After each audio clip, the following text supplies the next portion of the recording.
Bonjour à tous, c'est Alexis Berger, je suis toujours en Russie et plus précisément à Saint-Pétersbourg et aujourd'hui je vais vous faire une vidéo qui n'a rien à voir avec le thème de cette chaîne puisque ma chaîne parle de business. Aujourd'hui je vais donner un petit conseil aux voyageurs en vous expliquant quel est le meilleur moyen de transport si vous êtes un touriste individuel à Saint-Pétersbourg. Alors je vous cache pas qu'en Russie il y a assez peu de touristes individuels. Pourquoi ? Parce que déjà il faut un visa pour venir. Honnêtement c'est pas compliqué à obtenir. Mais il faut aller à l'ambassade. Alors moi j'ai de la chance, l'ambassade est pas très loin de chez moi. Et forcément si vous habitez en France à 300 km de l'ambassade, c'est un petit peu embêtant. Et dans ce cas-là, il vaut mieux utiliser des sociétés sur internet. Il y a plein de gens qui font ça pour vous.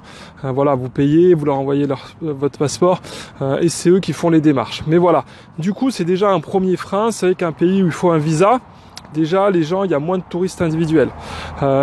La deuxième chose, c'est le fait que la langue russe,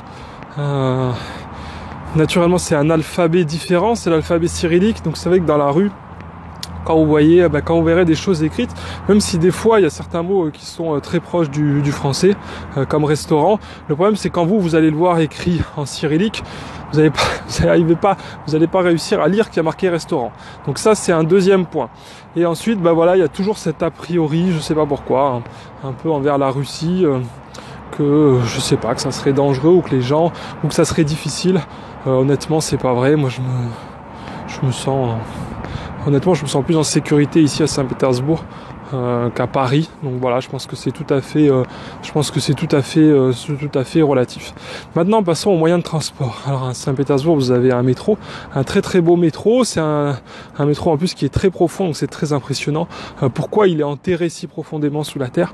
C'est à cause en fait du fleuve de la Neva, qui est un fleuve absolument énorme et forcément il faut arriver à passer en dessous, j'ai glissé sur la glace et donc forcément ça demande de creuser très profond.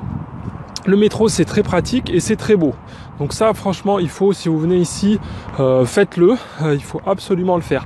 Par contre il y a relativement peu de stations. Autant à Paris vous avez un maillage qui est très très très dense, autant ça sera pas le cas à Saint-Pétersbourg, parce qu'encore une fois, il faut tellement creuser pour faire la station de métro, que ça coûte aussi très cher. Donc forcément, c'est pas un petit escalator, là c'est un escalator. Vous avez l'impression que vous êtes dans un livre de Jules Verne et que vous descendez dans les tréfonds de la terre.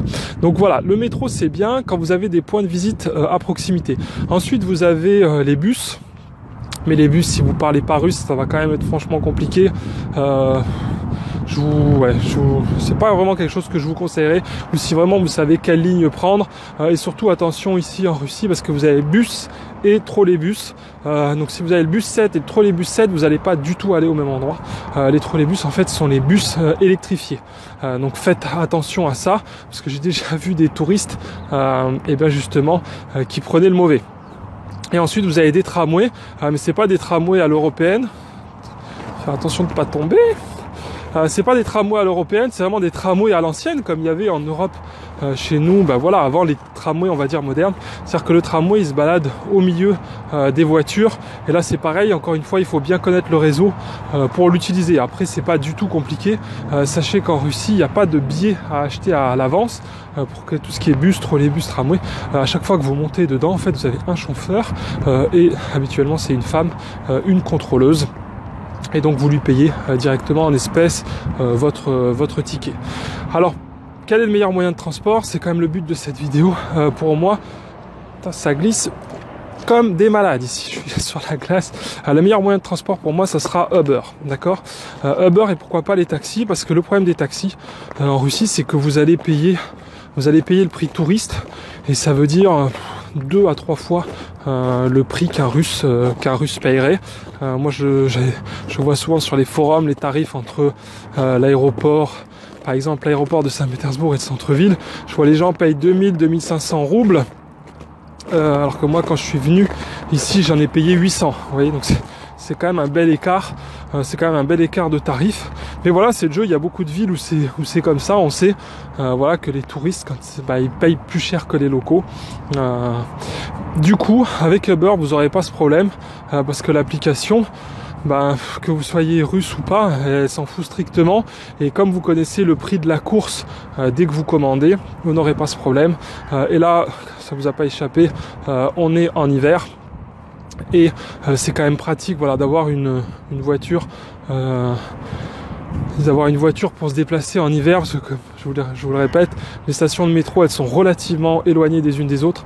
Pour accéder à certaines parties de la ville, du coup il vous faudra marcher relativement longtemps. Vous serez peut-être à 15-20 minutes d'une station de métro, et si vous avez des enfants en plein hiver qui sont fatigués, c'est pas ça peut vite, croyez-en mon expérience, ça peut vite être compliqué, et Uber vous sera d'une grande aide. Les bus aussi, comme je l'ai dit, mais il faut quand même que vous ayez une connaissance. Et les bus, il faut aussi attendre le passage du bus, donc surtout en soirée, c'est un petit peu plus embêtant. Pour utiliser Uber, naturellement, il vous faut de la data. Si vous utilisez votre forfait français, ça va vous coûter plus cher chez SFR, Orange ou Bouygues que ce que vous avez payé chez Uber. Mais là, c'est pareil, il vous suffit d'aller acheter une carte SIM en Russie. Souvent, surtout sur Nevsky Prospect, qui est la rue principale, vous verrez, c'est marqué en anglais, du coup, Travelers, you can buy SIM card here. Et du coup, ça coûte pareil. Là, j'ai payé la carte 500 roubles internet illimité pour un mois. Donc ça fait un petit peu plus de 7 €. Donc c'est vraiment intéressant. Et en plus, ça vous permet aussi, quand vous allez visiter, d'avoir accès à Google Maps, à TripAdvisor, même si ça peut se télécharger, mais là vous avez tous les flux, en temps réel. Donc moi c'est vraiment quelque chose que je vous conseille. Si vous restez 3 jours, non, vous embêtez pas pour ça. Mais voilà, si vous restez une semaine à Saint-Pétersbourg, je pense que le mieux, vous arrivez, vous prenez une SIM card, et ensuite pour vous déplacer, Uber c'est vraiment pas cher en Russie. Moi je suis vraiment étonné des prix ici à Saint-Pétersbourg. Je trouve même que c'est trop peu cher et que c'est pas assez bien payé pour les chauffeurs, mais ça c'est un autre débat. Voilà, j'espère que ça vous a plu, que vous en savez un petit peu plus sur les moyens de transport pour vous déplacer à Saint-Pétersbourg. Petite anecdote, ils mettent aussi maintenant des... comme c'est dans toutes les grandes capitales ou grandes villes même européennes, des vélos en libre service, donc le Vélib local. Par contre attention, parce que ils conduisent quand même petit peu comme des bourrins, et je serais pas forcément à l'aise ici sur un vélo sur les grandes avenues où ils roulent quand même très vite. Voilà, écoutez, cette chaîne, sinon normalement on parle de business et de business en franchise. Si ça vous intéresse, regardez d'autres vidéos. Et si vous êtes un simple touriste qui s'intéressait à Saint-Pétersbourg, c'est une très belle ville, amusez-vous bien. J'espère que mes conseils vous aideront. Je vous dis à très bientôt, ciao.